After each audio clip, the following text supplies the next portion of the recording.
Do you ever just like take a step back and just wonder how did we get here? Just talking about chucking tomahawk missiles into Russia, that's so crazy. And Right. then this trade war with China, where we have slowly given China all of our leverage. We don't produce anything. We're completely reliant on them for all these rare earths. Talking about how Maduro is this evil guy, and we got all these troops ready, and we're getting ready to take him out. I'm just like, what?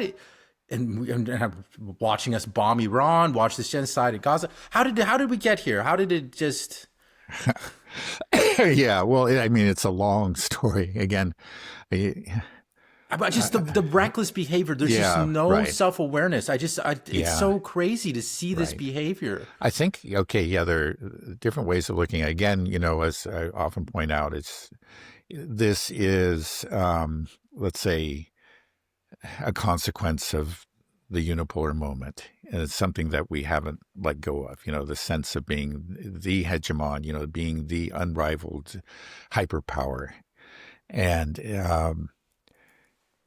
clearly those days are over. But it's very, very hard for the political class in general. It's not just Trump, but, the political class in general throughout the West to let go of that. There's this sense of superiority that actually goes back to the 90s, but even before that, there was a sense that we,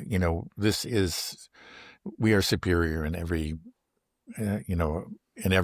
important way, whether we're talking about the military or the economy or our morality or whatever, we are superior. There is this very, very strong sense. And um, but that the world has changed, like you said. And instead of actually waking up to the fact and dealing with the reality, say, oops, wait a second, we have lost the ability to produce these things. This is going to take a long time. Um, we need to begin a process of economic reconstruction. Or, oops, like what, because of our support for our unconditional support for Israel, we have suffered severe damage. And we need to actually reassess our relationship with Israel. There's a number of things you could do. That this is all dealing with the reality that you can begin to repair the damage. Again, it's not going to be repaired overnight.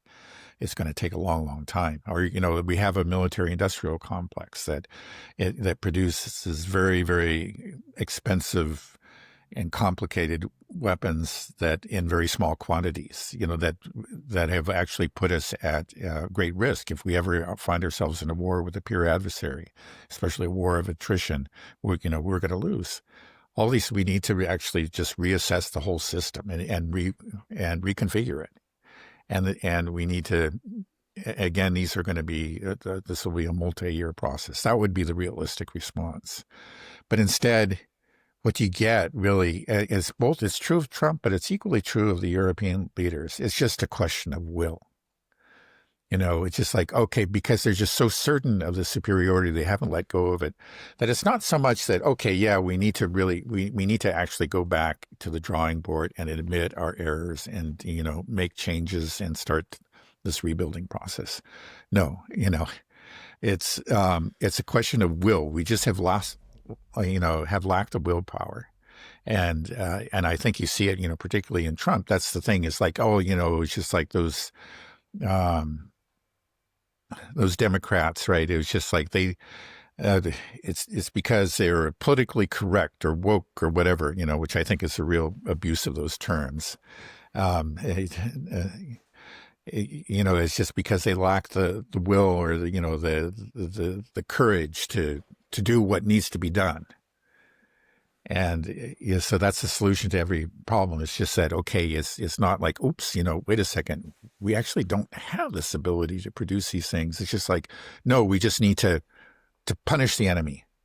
We need to, whatever. Again, it's always just an exercise of the will, again, which ends up being just these Yeah, as displays of chest thumping, really. That's what it ends up being, without ever actually getting to the root causes. right. I mean, I understand that argument, but it's been so long that I feel like reality has hit these leaders in the face. I'm just surprised that it's not breaking through to them, or there's just a refusal. I don't believe that it's just this constant delusional state, or is it? I mean, like, why? Well, it certainly appears to be. That's what I can say. I mean, it really. Well, They said, I think they really seem to believe it. I mean, you would think you would find some real dissent and occasionally you get a statement or whatever that seems to be a partial recognition of the reality, but it never amounts to anything. You get those kind of statements from Macron, for example, but.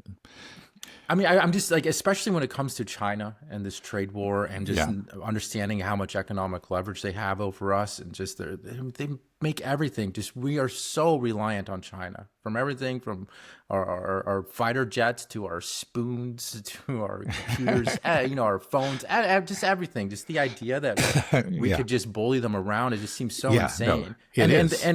And we just tried it. We've tried it a couple times. And Trump had to backtrack it immediately, and so it just doesn't. It's surprising. I mean, another thing that maybe I'm just thinking is that maybe there is something just Trump. I don't want to know if I want to go down there. Actually, let me show you this clip. There's this clip that I think kind of embodies it, and then all right, let's see. We have a great relationship. No, we were not happy with him buying oil from Russia, because that lets Russia continue on with this ridiculous war where they've lost 1.5 million people, by the way. Russia's lost 1.5 million people, soldiers mostly. This is a war that should have never started, but it's a war that Russia should have won in the first week, and they're going into the 4th year. And I want to see it stop. So I was not happy that India was buying oil. And he assured me today that they will not be buying oil from Russia. That's a big stop. And he's assured me there will be no oil purchased from Russia. I don't know, maybe that's a breaking story. Can I say that? Would you say? There will be no oil. He's not buying his oil from Russia. It started. You can't do it immediately. It's a little bit of a process. But the process is going to be over with soon. Okay, he's talking about Modi not buying any. And this is just an example. Like, he just goes out here and says this, like a breaking news that I talked to Modi and that they're not buying any Russian oil. And then India had to go make a public statement just like that never happened. That wasn't true. And then Modi had to come out and just say, we never even had a phone call. So it's like, where does that come from? Is he just creating it? Or is he like advisors around him that are just telling him things, or is he just making things up? Or is, it's like, is there a diagnosis that I don't want to say he's like straight up crazy, but it's just a little crazy, right? Yeah. Well, I don't think this is the first time this has happened when he's imagined phone calls that have never taken place. So he seems to, I think there's reason to suspect that maybe he is suffering from some kind of dementia, that he's in the early stages of it. I mean, oh boy. Yeah, here we go again, right? Right. He's certainly a lot more vigorous than Biden ever was, or Biden was during his term as president. But yeah, I mean, again, as you point out, Modi says that we didn't even have that phone call. So what is that? That just really, it really makes you wonder about his grasp on reality. And again, it makes you wonder too if there's really any point to Putin going to talk to him, try to get through to him, because again, we'll see. Yeah, I think maybe you'll get through to him for a while, but then at some point he'll forget what Putin told him, and you'll start to believe something else about their conversations.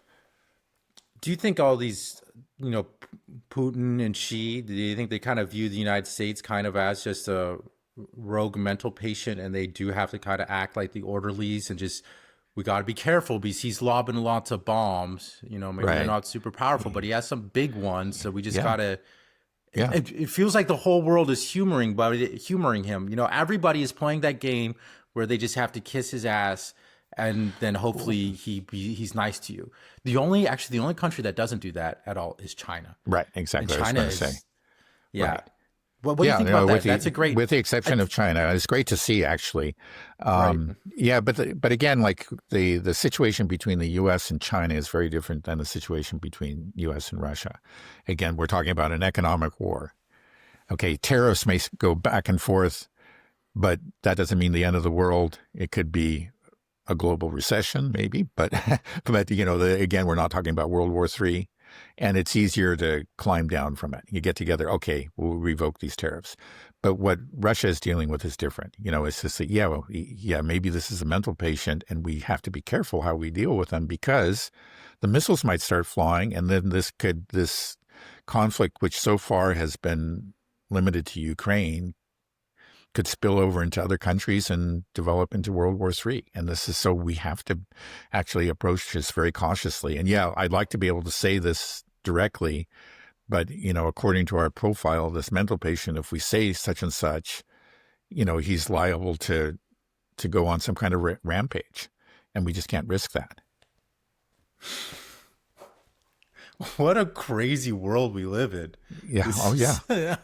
Yeah, no. I mean, if anybody again, it's like if somebody wrote a dystopian science fiction novel about this 20 years ago, I say, yeah, that's pretty funny, but it's just a little bit too out there, Yeah, it's on some days I can't help but just laugh at the absurdity of it before I go back into like, oh my God, this is actually happening, I think I'm thinking that maybe the reason that Trump spoke that way about Modi is he kind of always viewed India as one of sort of in the Western camp countries, and thought he could coerce them into doing what he wants to do, because he's been able to do that so effectively with the Europeans.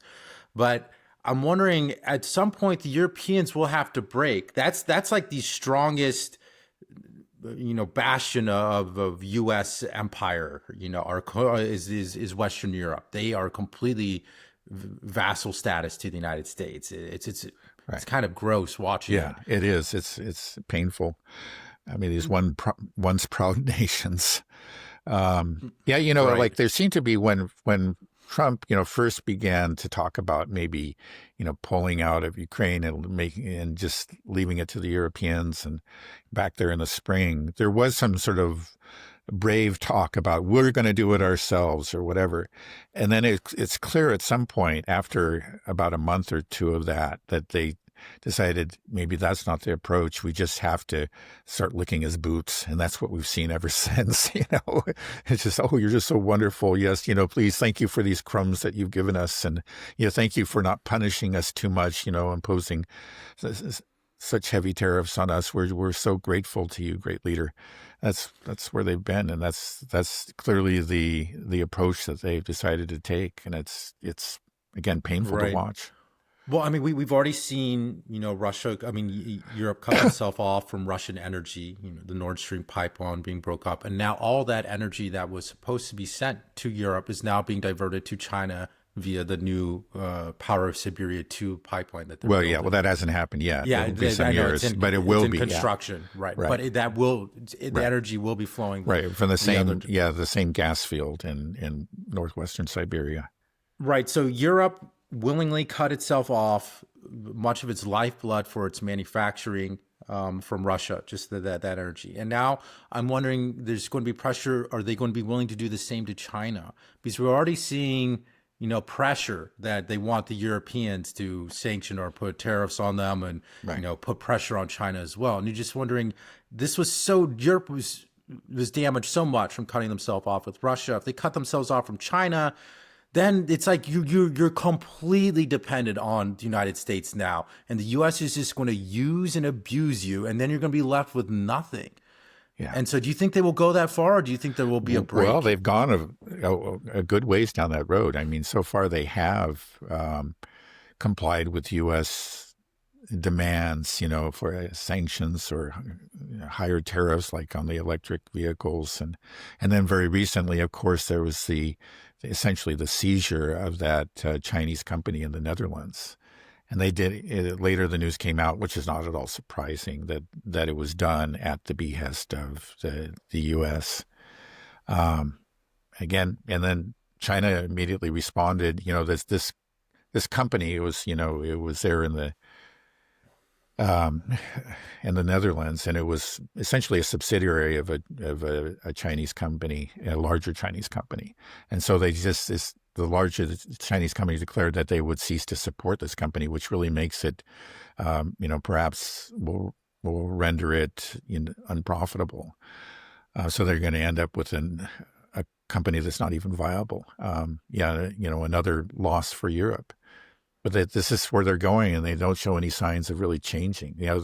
I guess they showed some resistance.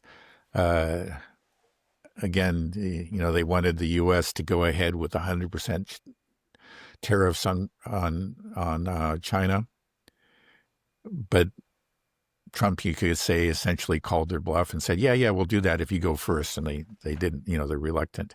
Now there's a question, though. I mean, there's something that Trump came up with recently that he said, or at least this is reported, that he is going to propose, like, using the tariffs on China, the revenues that are raised through those tariffs, to fund the Ukraine war. And that could be something that the Europeans would go for. But the Europeans apparently would have to go along with and impose their own tariffs on China. Why would they take such a risk? Don't they understand how damaging that is? What are they so afraid of? Or why are they afraid if the U.S. empire collapses? I know they're they're supposedly the beneficiaries, but they're being forced to be in this, NATO, how much protection is it really offering them? And they're forced to spend now, they're trying to push it up to 5% of their GDP to buy overpriced weapons that we don't have enough of, that don't work very well, instead of, Oh, no. What's the argument? It's very sorry. It's a very sorry spectacle.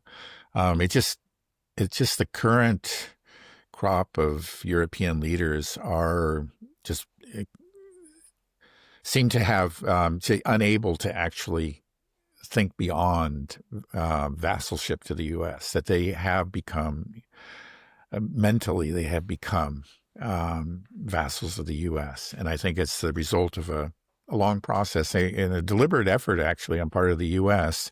to cultivate people that were just devoted to U.S. leadership.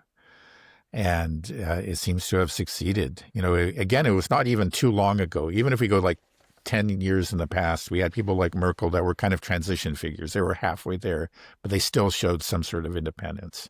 Like, for example, she did support Nord Stream in spite of U.S. pressure. And then you go another 10 years or so in past, and you found people that were really independent. Again, we had the French president, I guess, was it Mitterrand at that time? I hope I remember that correctly, who opposed the invasion of Iraq, quite openly. But now you're just not going to find that. It's just whatever the U.S. chooses to do. All these leaders have been replaced with neocons that look to U.S. hegemony, and it's been a process of kind of mental subordination, you could say. It's hard to explain how it could have happened, but it's happened. That's what we have. I mean, I think it's quite pervasive just amongst European people in general. I talked to, a few of my friends. I have one buddy that lives in Brussels, and he was saying that, when it comes to Russia, it's like everybody is all on the same page. Maybe he's in Brussels, probably the belly of the beast there. But there's also, I remember something. I have a good friend in Norway, and I remember talking to him a long time ago, and he was saying that, like, well, we love America because we'd much rather be ruled by America than by China. And I just thought that was such a weird thing to say. I was like, what do you mean? How about you don't be ruled by anybody? You're Norway. You're way up here. What are you talking about? Like this. But there was that, just sort of that mentality. It's like, well, if it's not the Americans, they're more similar to us. I like their movies and their comedies. It's fun.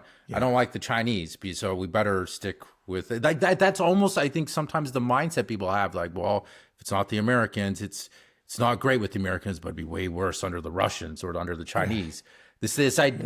Europe has this mentality that they have to be under somebody. At least I think it is pervasive, not just within the elite. It's just, and I wonder, is that just an effect of post World War II, or is that just a product of European, feudalism and vassal statehood, just the way that our civilization developed, which is just a lot different than the way that Chinese civilization developed, for example. Right. Well, again, for decades, Europe was entirely dependent on the U.S. for its security. Through the Cold War, that NATO actually served a purpose. And you can say that this is a consequence of this, but it's still, I don't think it really explains. Maybe this is a root of the problem, that, again, there was, at least among certain Europeans, this, there was this tendency developed, more than a tendency. It just became a reflex. It became, for them, just axiomatic that, okay, we simply have to follow the U.S., for our, we're dependent on them. Without them, somebody else is going to rule over us. And again, like if you're going back to the 1960s or 1970s, that wasn't such a ridiculous thought. Maybe if the Soviet, if war broke out, the Soviet Union could really have the ability, if the Americans were not there, to occupy all of Europe and to impose their will as they had imposed on the Warsaw Pact. But those years are long gone, and you would think, when with the fall of the Soviet Union, beginning with Gorbachev and his appeal to a common European home, that there would have been a response to that. And the rise of the EU was actually a chance to establish kind of a European independence. Now we have our chance. Now it's over. We had those years of the Cold War. That has come to an end. Now Europe can actually become, stand on its own 2 feet. But that's not what we've seen, and I find it difficult to explain. I know that there actually have been real efforts, again, by the U.S., by the CIA, and so on, to actually cultivate this dependence. And a lot of those those didn't cease with the end of the Cold War; they continued, and you can point to that. But it just seems like if you had, there has to be something wrong with the Europeans themselves to have actually submitted and allowed that to have happened. There was Right. just a certain apathy and just sort of just a lack of drive and self-respect.